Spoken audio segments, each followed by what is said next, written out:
You're listening to Reach MD, the channel for medical professionals. Welcome to Hot Topics in Allergy, presented by the American College of Allergy, Asthma, and Immunology. I'm Dr. Daniel Ine, president of the ACAAI, an association of 4,000 allergy health providers dedicated to enhancing the care of our patients through education and research. Your host will be Dr. Todd A. Mahr. Dr. Mahr practices pediatric allergy and immunology at Gunderson Lutheran Medical Center in La Crosse, Wisconsin. Today we're speaking with Dr. Ketan Sheth, Lafayette Allergy and Asthma Clinic, Lafayette, Indiana. We're live at the annual meeting of the American College of Allergy, Asthma, and Immunology in Dallas, Texas. Pediatric allergies are very common.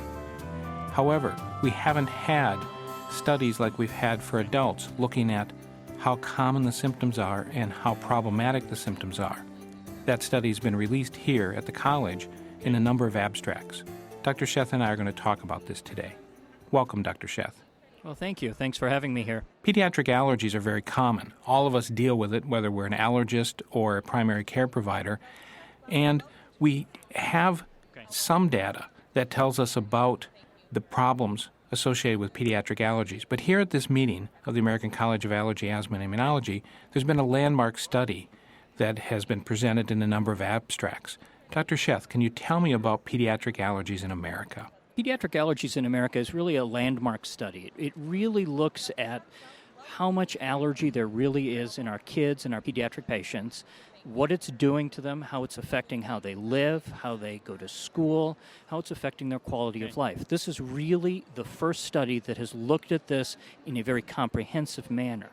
Now, I think many of us who take care of kids know that it affects their quality of life, but this really is a good study that quantifies it for all of us. Dr. Sheth, how is this study different than past studies? There are a couple of other studies, and to go back, there have been some asthma in America studies that have been about 10 years old, looking at how much asthma. There's looking at asthma in kids, and there was a study looking at allergies in America focused on adults.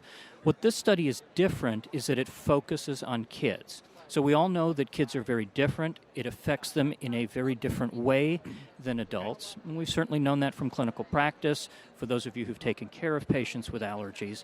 But here's a study that actually looks at this in kids and sees the problem of allergies in America in our pediatric patients. Ketan, tell us, how was the data collected and what populations were analyzed in this Pediatric Allergies in America study? It's a random digit dialing study where they went out, called about 35,000 different numbers. They came up with about 500 patients who were willing to answer this.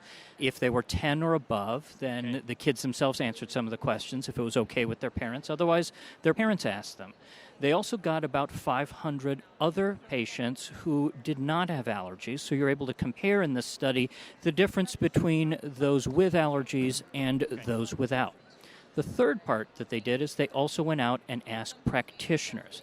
They asked physicians, they asked nurse practitioners, they asked PAs to find out what their thoughts were about allergies, and then compared it and showed some of the data. This was indeed a landmark study. Can you give us two of the major findings from this study? Yeah, I think the biggest finding is really quantitating the amount of allergies and the problems. They really found things like nasal congestion was the most frequent and bothersome symptom for the children with allergies. That, I think, is the most important finding to really think about for our pediatric patients who've got allergies. They also found that children suffer or have a considerable amount of discomfort when they're having their allergies. So I think those are two of the major findings. What else did the survey reveal that would be interesting to healthcare providers that they may not think of in children with allergies? What they found in the survey was that not only is it affecting allergy, it's affecting their quality of life, it's affecting their ability to do other things that they want to do. For instance, some of the kids want to have pets, they're not allowed to have pets. Some of the kids want to play sports, they can't play sports because of their allergies.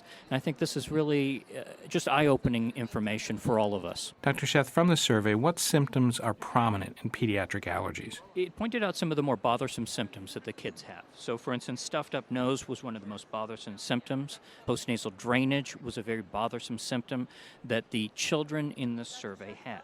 Also found some other things that they had related to their allergies: dry coughing, runny nose, facial pain. So these are things that you certainly need to be asking or thinking about as they're related to allergies. Certainly we all see lots of kids, they're coming in, but as we think about some of that related to the allergy, it really started to quantify it. So a child, for instance, who comes in with ear pain, may be thinking of an otitis or something like that. Okay. If it looks clear, it may be related to allergy. And I think what the survey did was emphasize that. It focused on some of these things that we've all thought about, and we now need to look at that in terms of related to allergies. Does the study provide other insights into how we should focus on pediatric issues and pediatric allergies? I think it pointed to the fact that any of the healthcare providers, regardless of whether they're peds, family practice, in this survey, if you're taking care of kids, some of these symptoms that we may, as a practitioner, not perceive bothering the child really are bothering the child. And a lot of those symptoms are related to allergy. So I think this, again, really focuses on, one, how much allergy there really is, and two, how much it's really bothering our pediatric patients. What are some of the symptoms as they compare to children without allergies? They looked at a number of different symptoms in this and compared it to healthy children. So as I mentioned earlier, there are 500 in the allergy group, 500 in the healthy kids group. And they looked at things like, were you waking up during the night? 26% of the kids with allergies were waking up at night, compared with only 8% of the people who didn't have allergies. Okay. They looked at things like, are you having trouble getting to sleep? 32% of the kids were having trouble falling asleep if they had allergies, compared to 12% of the kids who didn't have it. They also looked at things like general health, how you feel about your own general health. And the kids with allergies actually felt worse about their health than those who were the controls who didn't have allergy. So 59% of the non-allergic people felt excellent about their health, compared with only 43% of the kids with allergies. If you have just tuned in, you are listening to Hot Topics in Allergy on ReachMD XM 157, and we are speaking with Dr. Ketan Sheth about Pediatric Allergies in America, a landmark study that was released at the American College of Allergy, Asthma, and Immunology meeting in November. What did the study show us about allergies and their impact on children's activities? Is it the symptoms that cause the negative effects on activities? Really hard to sort out. We looked at some activity limitation, and they asked the question, were these certain activities limited in the past 4 weeks because of your allergies? Compared those with the kids who didn't have allergy. And they found that 23% accomplished less, or they felt they accomplished less, on those kids who had allergies, compared with only 10% of the patients without allergies. They asked whether you had difficulty in performing various tasks, and the kids with allergies had more difficulty than those without.